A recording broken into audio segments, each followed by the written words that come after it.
Stop being a hater and learn to love the OC, an unauthorized survival guide for living the drama-filled good life in Orange County by Alan Sepinwall. What's a hater? You know what it is. You've even used it as a comeback before reminding yourself that high school is over. Of course, that hasn't stopped you from looking for the emo section in the music store either, but you've come a long way from alternative anthems in 90210. So why watch a teenage drama when you're now 20 something? Or 30 something? Why keep your Wednesday nights open just to see if Julie Cooper gets the Mother of the Year award? Why do you love the OC? You tried saying goodbye to adolescent strife, but deep down, all you wanted was a John Hughes marathon and an 80s soundtrack.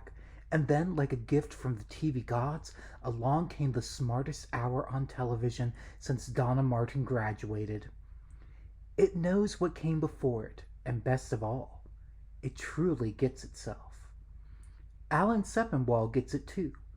An entertainment columnist for the Newark Star-Ledger, his unauthorized book gives OC fans everything they need to survive their obsession.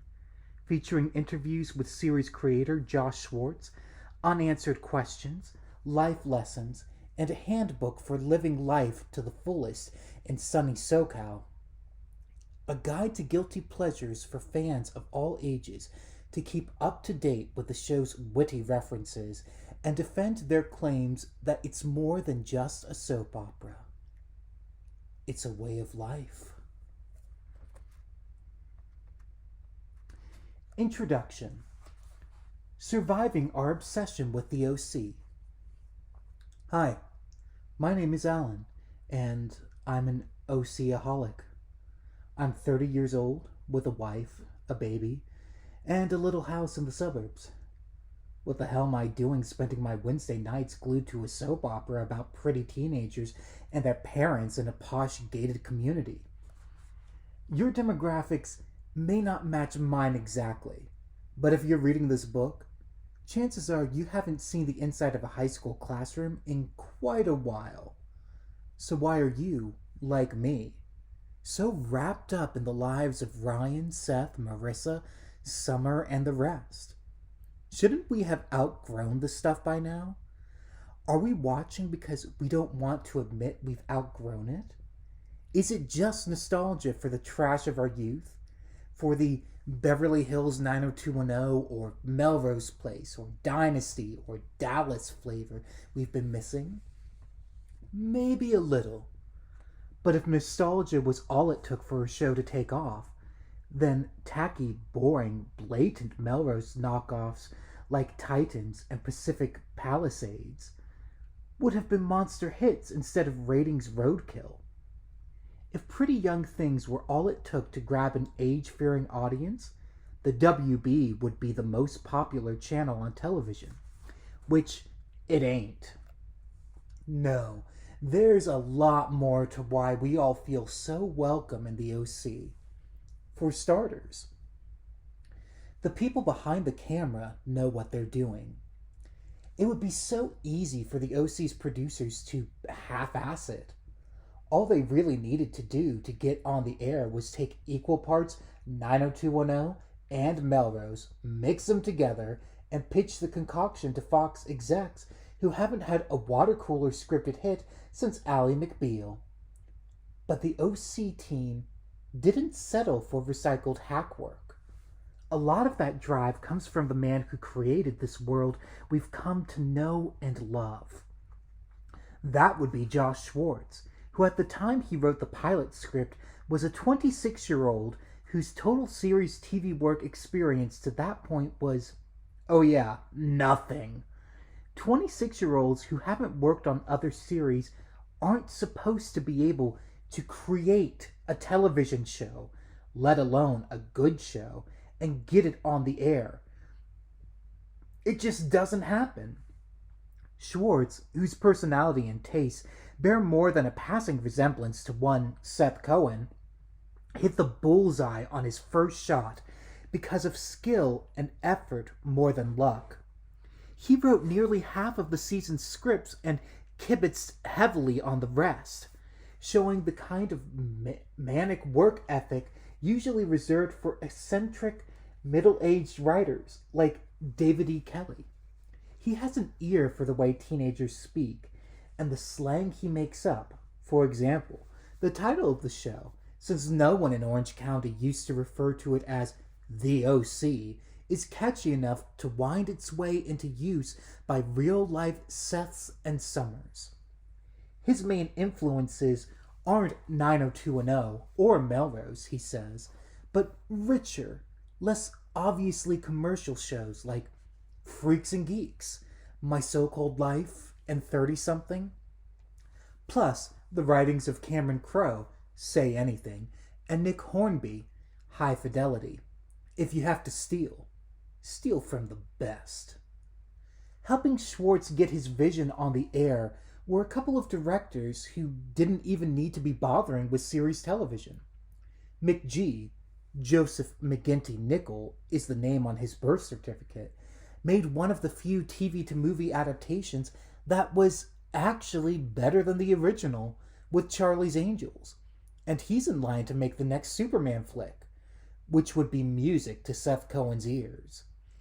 Doug Liman, meanwhile, helped introduce the phrases, "You're so money, and you don't even know it," and "Vegas, baby, Vegas," to the world with Swingers, brought the rave scene to the big screen with Go, and had a blast playing cat and mouse with Matt Damon in The Bourne Identity.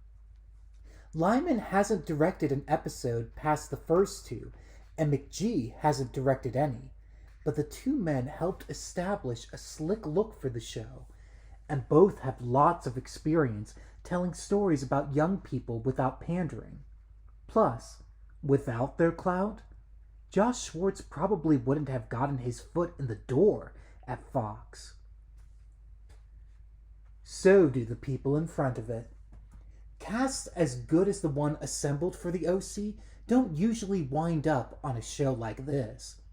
You can find ensembles this strong on thoughtful legal series or experimental HBO shows, not fluffy Fox dramas. Start with the man who deservedly gets top billing. Peter Gallagher's eyebrows could outact half of primetime by themselves, and the man around those furry wonders is great on his own, whether he's delighting in the sound of the word Yogalates at the start of The Secret, or counseling Ryan that he doesn't always have to be the responsible one at the end of The Best Chrismukkah Ever. Gallagher is so likable, so natural, that some students at University of California, Berkeley, set up a scholarship in Sandy's name to pay for summer positions at the Orange County Public Defender's Office. Does Perry Mason have a legal scholarship? Does anybody from The Practice? Benjamin McKenzie, meanwhile, may be learning a few tricks from the eyebrowed one. He speaks less than practically everyone else on the show, yet he's able to tell you everything Ryan is feeling with a little squint or a sideways glance. His character is a walking cliche, but Mackenzie somehow makes you forget that. He's able to do all the brooding and the angst and the fighting without seeming whiny or stupid. And then there's the comedy machine that is Adam Brody, who moves and talks at DSL speed while everyone around him is on a 56K modem. He's believable as both friendless geek and chick magnet. Is an ace physical comedian. Just try to watch him scale a wall in The LA or do fake military hand signals in The Proposal and not bust a gut. Can wring laughs out of lines that aren't even supposed to be funny just by his inflection, and can even turn on a dime and be serious when the moment calls for it. Rachel Bilson and Melinda Clark started the season as recurring guest stars who weren't even fit for the opening credits. Clearly, this was a grave error that needed to be rectified, which it was as of the countdown. How much duller would this show be without Summer and Julie? Playing a bitch ain't easy, whether you're nice at heart like Summer or heartless like Julie. But they pull it off. Just because Summer has become sweeter doesn't mean Bilson is any less entertaining, while Clark seems to thrive on Julie's wickedness. Tate Donovan and Kelly Rowan don't get as much to do as some of the others, but they have terrific chemistry with their co-stars, and both lend a sense of weary perspective to the younger stories. Whenever Kirsten or Jimmy get clued into their kids' latest misadventures, you can just see them trying to figure out when exactly they stopped being that young themselves. Everyone's cool in some way. How do you make kids want to sit through stories featuring adults and vice versa? Simple. Put them all on the same show and give them equal time and care. Few people over the age of 16 watched Dawson's Creek. Few people under the age of 30-something watched 30-something. But the OC, with its mix of teen angst and death and taxes adult drama, has multi-generational appeal. The teenagers have torrid love affairs and comic mishaps, but so do their parents. No doubt some kids watch because they wish they had a dad like Sandy, while some adults watch because they wish they were as clever in high school as Seth.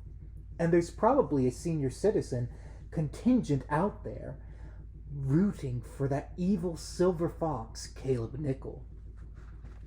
It doesn't waste time.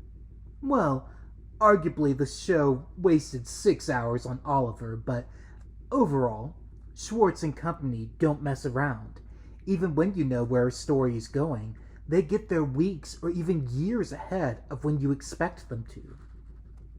Unresolved sexual tension has become such a cheap plot device on TV that another show would have saved Ryan and Marissa's first kiss for the end of the first season, while dragging the Seth/Anna/Summer triangle out over 2 or 3 years.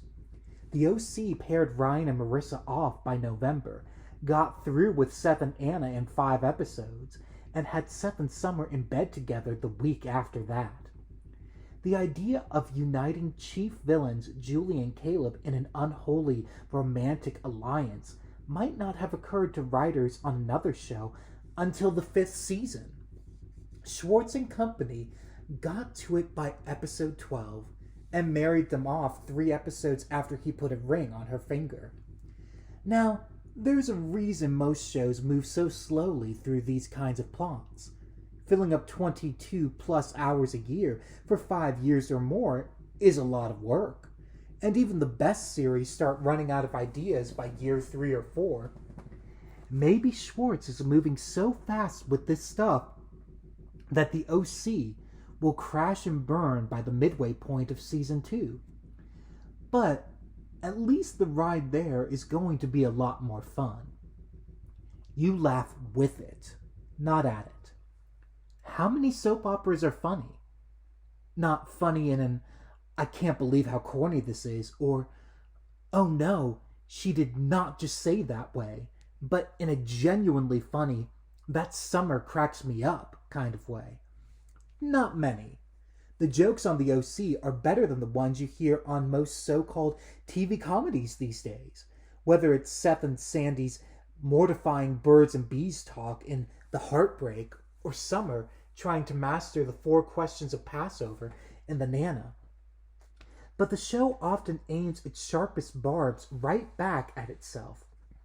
Schwartz and company have a healthy sense of humor about their work, and if you're making fun of something on your couch, chances are one of the characters will be making a similar quip very soon.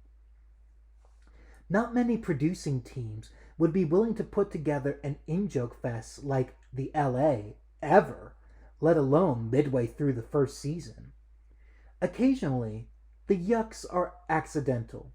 No one involved with the show expected Luke's "Welcome to the OC, bitch" to become such a comedy classic. But usually, if you're laughing, it's because the writers wanted you to. It's not embarrassed by what it is, but it's not satisfied either. The OC is a soap opera, and it does soap opery things: unrequited love, fights, corporate intrigue. But there's no pretension about that stuff, no apologies, no attempt to act as though the show is too good for it. It cheerfully goes through the soap routine and tries to do it better than most. Julie and Haley's poolside catfight in The Strip was the kind of campy, no-holds-barred wonder that no one's had the guts to try since Dynasty, and shoulder pads for women went out of style in the late 80s. But at the same time, the writers are ready, willing, and able to aim a little higher, to go a little further with the routine. Plenty of shows, soap and none, have dealt with fatal diseases, but few have tackled mortality with the grace and power we saw when Sandy found out his mother had inoperable cancer in the nana. We've seen the kid from the wrong side of the tracks with an alcoholic parent lots of times before Ryan Atwood showed up, but the betrayal we saw when she abandoned him again at the end of the gamble didn't feel like a retread, and the nerd turned stud path was well traveled before we ever met Seth Cohen. But with most of those characters, you can barely remember that they used to be outcasts. There was real pain during that scene in The Proposal, where Summer looked through an old yearbook and realized just how alone Seth was before Ryan showed up. It's fun. It's a whole boatload of fun. I could go on for several hundred pages of deep, critical analysis of how well the OC handles matters of money, class, religion, sex, mental health, etc. Sadly, I really could. But what it really comes down to is that it's a snappy, well-written show starring a bunch of attractive, immensely likable people who say amusing things, get into weekly fistfights, and attend crazy parties. Just because it's such a pleasure doesn't mean you have to feel guilty for loving it.